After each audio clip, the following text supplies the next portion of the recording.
Hello everyone, welcome to my channel Rishu's kitchen and health. అందరూ ఎలా ఉన్నారండి? బాగున్నారా?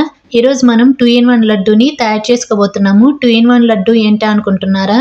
బొంబాయి రవ్వ శనగపిండితోటి ఎంతో రుచికరమైన నోరూరించే రవ్వ బేసన్ లడ్డూని తయారు చేసుకోబోతున్నాము. ఈ లడ్డూల్ని చిన్నపిల్లలకి లంచ్ బాక్స్లో స్నాక్స్గా పెట్టచ్చు. ఈవినింగ్ టైంలో మనమైనా స్నాక్స్గా తీసుకోవచ్చండి.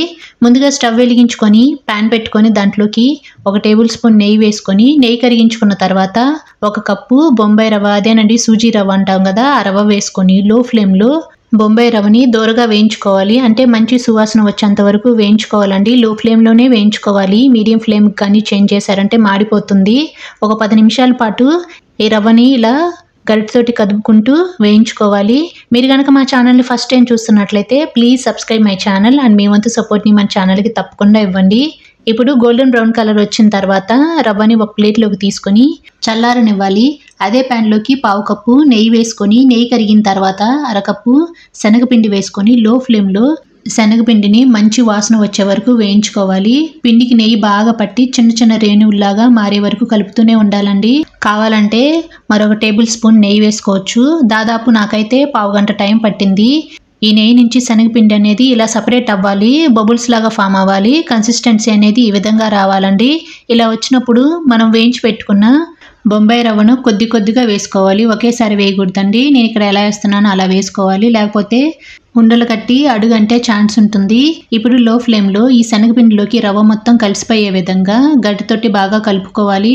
నాన్ స్టాప్గా కలుపుతూనే ఉండాలండి, ఎక్కడ రెస్ట్ ఇవ్వకూడదు. ఇలా కలుపుకోవాలి. అంటే ఒక 5 నిమిషాల పాటు మంచి గోల్డెన్ బ్రౌన్ కలర్ మరియు సువాసన వచ్చేంత వరకు వేయించుకొని ఒక ప్లేట్లోకి ఈ మిశ్రమాన్ని తీసుకోవాలి. ఈ లడ్డూకి నెయ్యి ఎక్కువగానే పడుతుందండి. మనం శనగపిండి వేసుకున్నాం కనుక శనగపిండి అనేది ఎక్కువగా నెయ్యిని పీల్చుకుంటుంది. మరి ఎక్కువ ఫ్రై చేసుకోవాలి కదా, లేకపోతే పచ్చివాసన వస్తుంది. అలా పచ్చివాసన వస్తే లడ్డు అనేది టేస్ట్ లేకుండా పోతుంది. దీన్ని కంప్లీట్గా చల్లారనివ్వాలి. అదే ప్యాన్లోకి 1 టీ స్పూన్ నెయ్యి వేసుకొని నెయ్యిని కరిగించుకోవాలి. ఇలా కరిగించుకున్న నెయ్యిలోకి పొడవుగా కట్ చేసి పెట్టుకున్న బాదం పప్పులు, కొద్దిగా కిస్మిస్లు వేసుకొని లో ఫ్లేమ్లో ఒక 2 నిమిషాల పాటు వేయించుకుంటే సరిపోతుంది. మీరు బాదం పప్పు, కిస్మిస్లకు బదులుగా జీడిపప్పు, పిస్తా పప్పులు, మీకు నచ్చిన డ్రై ఫ్రూట్స్ ఏమైనా వేసుకోవచ్చండి.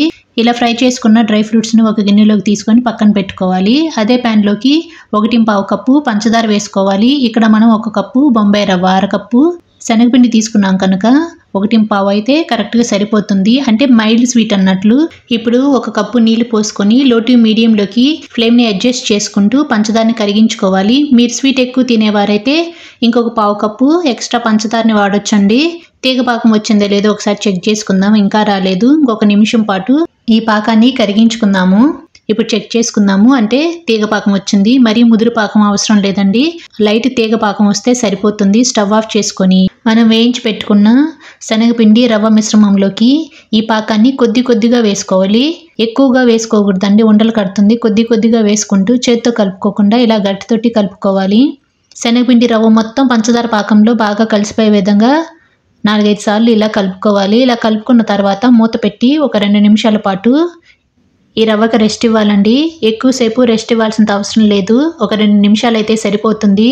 అందుకంటే ఎక్కువసేపు ఉంచితే పంచదార పాకం మొత్తం ఈ రవ్వతో బిగించుకుపోయి గట్టిగా మారిపోతుందండి, ఒక ముద్దలాగా మారిపోతుంది. అప్పుడు లడ్డూలు చేయడానికి మనం ఎక్స్ట్రాగా మళ్ళీ పాకం పట్టుకోవాల్సి వస్తుంది. ఇప్పుడు మూత తీసుకొని 1/2 టీ స్పూన్ యాలకుల పొడి, మనం ఫ్రై చేసి పెట్టుకున్న డ్రై ఫ్రూట్స్ వేసుకొని బాగా కలుపుకొని కొద్ది కొద్దిగా రవ్వ తీసుకొని చిన్న సైజు లడ్డూలా చుట్టుకోవాలి. ఇలా రెడీ చేసి పెట్టుకున్న లడ్డూల్ని ఒక సర్వింగ్ బౌల్లోకి తీసుకోవాలి. ఇదే విధంగా మిగతా లడ్డూలన్నిటినీ చేసుకొని ఒక సర్వింగ్ బౌల్లోకి తీసుకుంటే మనకి ఎంతో టేస్టీ అయిన రవ్వ బేసిన్ లడ్డు రెడీ. మీరు కూడా ఈ ప్రాసెస్లో తప్పకుండా ట్రై చేయండి. ట్రై చేశాక ఎలా వచ్చిందో కామెంట్ బాక్స్లో నాతో షేర్ చేసుకోవడం మాత్రం మర్చిపోకండి. ఈ లడ్డూల్ని 7 రోజుల పాటు 8 కంటైనర్లో స్టోర్ చేసుకోవచ్చండి. మా వీడియో కనుక మీకు నచ్చినట్లయితే ఇలా చూసి అలా వెళ్ళక వెళ్ళే ముందు ఒక లైక్ చేయండి.